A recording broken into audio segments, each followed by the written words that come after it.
Donc, Jérôme, sur les transports. Salut Sophie. Alors le projet Chambée citoyenne sur les transports, il y a plusieurs axes. D'abord, c'est d'arriver à donner des alternatives à tout le monde pour utiliser autre chose que la voiture pour se déplacer. On est vraiment à la rencontre de plusieurs enjeux, quoi, écologiques, économiques, citoyens, et puis la mobilité pour tous, hein, qui est un droit dans la loi, donc il faut qu'on arrive à le mettre en place. Donc donner des alternatives, c'est d'abord développer les possibilités de se déplacer. Donc on a une proposition sur le réseau d'aménagement cyclable. Aujourd'hui, il y a un plan vélo qui existe, hein, qui est correct au niveau de sa construction, mais il n'est pas financé. Il faudrait 30 ou 40 ans pour le mettre en œuvre, alors qu'on en a besoin tout de suite.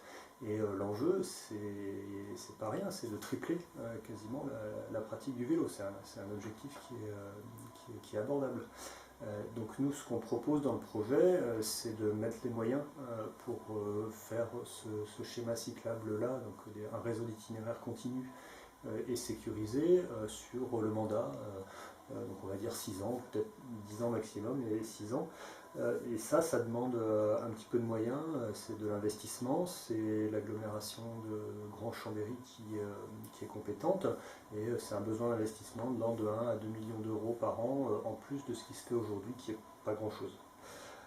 C'est également dans le projet le développement du réseau de bus, puisque les dernières évolutions qui ont été faites sur le mandat, c'était plutôt de récupérer des moyens pour mettre sur des grosses lignes, les fameux chronos. Donc ça s'est fait globalement à offre constante, et il y a de l'offre de service qui a été dégradée sur des quartiers et sur des communes à l'extérieur de Chambéry. Donc nous on pense qu'il faut rajouter, continuer avec les lignes chrono, mais rajouter de l'offre de transport pour qu'il n'y ait personne qui soit exclu du réseau de transport, et ça on l'évalue à environ 3 millions d'euros par an, et ça c'est du fonctionnement. C'est finançable par un impôt qu'on appelle le versement transport, qui est payé par les entreprises, qui n'est pas encore à son taux maximum à Chambéry, mais qui pourrait l'être. Une fois qu'on a amélioré le réseau de bus et les aménagements cyclables, on peut accompagner, il faut même accompagner le mouvement en régulant l'usage de la voiture, notamment via le stationnement. C'est pour ça qu'on est très réservé, voire bien davantage, sur le parking Ravet qui est en construction, puisqu'il va ramener 500 places quasiment en plein centre-ville. Donc c'est certainement pas le lieu, et c'est certainement pas le volume qu'il faudrait. Donc Ravet, si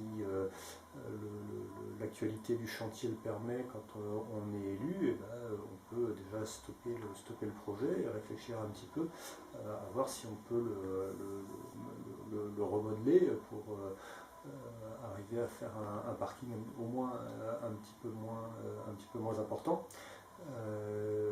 Après se posera la question de comment le gérer au niveau du contrat avec Q-Park, qui est le délégataire et qui construit le parking, mais on est dans le cadre d'un contrat, et un contrat ça peut évoluer selon les circonstances. Autre chose qu'on doit faire pour accompagner le mouvement, c'est continuer ou intensifier les actions de promotion qui sont faites par Écomobilité aujourd'hui auprès des employeurs, auprès des écoles. On peut même imaginer avoir des programmes, comme ça se fait à Grenoble, de conseils en mobilité, c'est-à-dire chaque personne peut recevoir des conseils de quelqu'un qui connaît très bien les possibilités de se déplacer autrement qu'en voiture sur Chambéry, pour examiner ses pratiques quotidiennes et voir comment il peut changer. Donc ça demande un petit peu de moyens supplémentaires, mais relativement peu pour Écomobilité. Donc ça c'est le paquet, on va dire, donner des alternatives. Après on peut aussi rendre les transports publics plus performants. Donc il y a une proposition qui vise à reprendre le développement de voies réservées de bus, voies réservées, priorité au feu. Il y a des sections qui sont pas aménagées et qui pourraient l'être. Le développement des voies réservées a été quasiment stoppé pendant le mandat en cours. Donc là c'est pareil, c'est de l'investissement, c'est Grand Chambéry et c'est un besoin d'investissement de l'ordre de 1 million, 1,5 million par an pour arriver à repasser une bonne marche pour les voies réservées. Donc ça rend le réseau plus performant, plus rapide, plus régulier et du coup aussi moins coûteux puisque les véhicules roulent plus vite et que le coût principal des transports c'est les salaires des conducteurs. Donc plus d'alternatives, plus performants. Le troisième axe, c'est d'arriver à gommer les obstacles à la mobilité, les obstacles surtout sociaux. Donc là, il y a deux grandes interventions. La première, ce serait au niveau plus de la sécurité, du calme de la ville, aller vers une ville à 30 km/h. C'est-à-dire qu'aujourd'hui, la vitesse en ville, elle est limitée à 50 km/h par défaut, et certains quartiers, certaines voies sont limitées à 30, des zones 30 ou à 20 sont des zones de rencontre, quelques-unes en aire piétonne. L'idée, ce serait d'inverser un petit peu les choses et que la vitesse de référence réglementaire sur tout le périmètre d'agglomération, à partir du moment où vous passez les panneaux entourés en rouge avec marqué Chambéry, ce soit 30 km/h, sauf sur certains grands axes où on pourrait, à titre dérogatoire, relever un petit peu la vitesse. Là, l'objectif, c'est que tout le monde puisse, enfin, que les enfants puissent aller à l'école en sécurité à pied. C'est vraiment l'objectif de base, et puis évidemment, ça s'adresse aussi aux personnes âgées, aux personnes handicapées. Et le deuxième grand axe pour gommer les obstacles à la mobilité, c'est la gratuité des transports, qu'on envisage en deux temps. Un premier temps relativement rapidement, ce serait consacrer environ 2 millions d'euros par an à une gratuité partielle.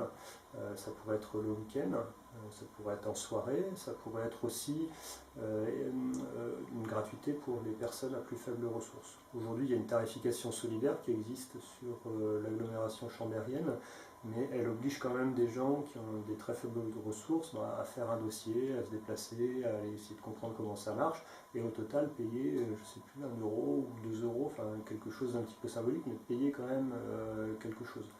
Et ça, c'est vraiment un frein, c'est-à-dire que se mettre à faire des dossiers, connaître ses droits, il y a beaucoup de gens en fait qui vont pas réclamer ce droit-là parce que ils s'en sentent pas la légitimité, ou ils savent pas faire, ils comprennent pas comment ça marche, et de fait c'est assez compliqué et c'est pas fait pour que ce soit simple. Donc déjà le rendre plus simple et gratuit pour une partie des gens.